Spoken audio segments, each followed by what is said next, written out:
ஒவ்வொரு பஸ்காவின் வெளிப்பாடுலயும் நம்மள ஒரு கட்டத்துல இருந்து இன்னொரு கட்டத்துக்கு கொண்டு போறாரு. நம்மள ஏதோ ஒரு பெரிய இடத்துக்கு கொண்டு போயிட்டு இருக்கிறாரு.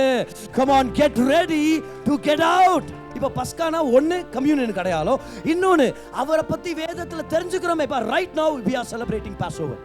இப்போ நம்ம பஸ்காவை செலிப்ரேட் பண்ணிட்டு இருக்கிறோம். ஏன்னா அவங்க ரத்தத்தை வெளியே தெளிச்சாங்க, மாம்சத்தை உள்ள சாப்பிட்டாங்க.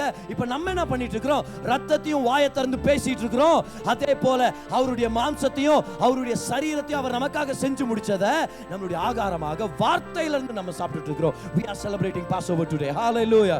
அன்னைக்கு அவங்க வெளியே வந்தாங்க, இன்னைக்கு நம்ம வெளியே வர போறோம்.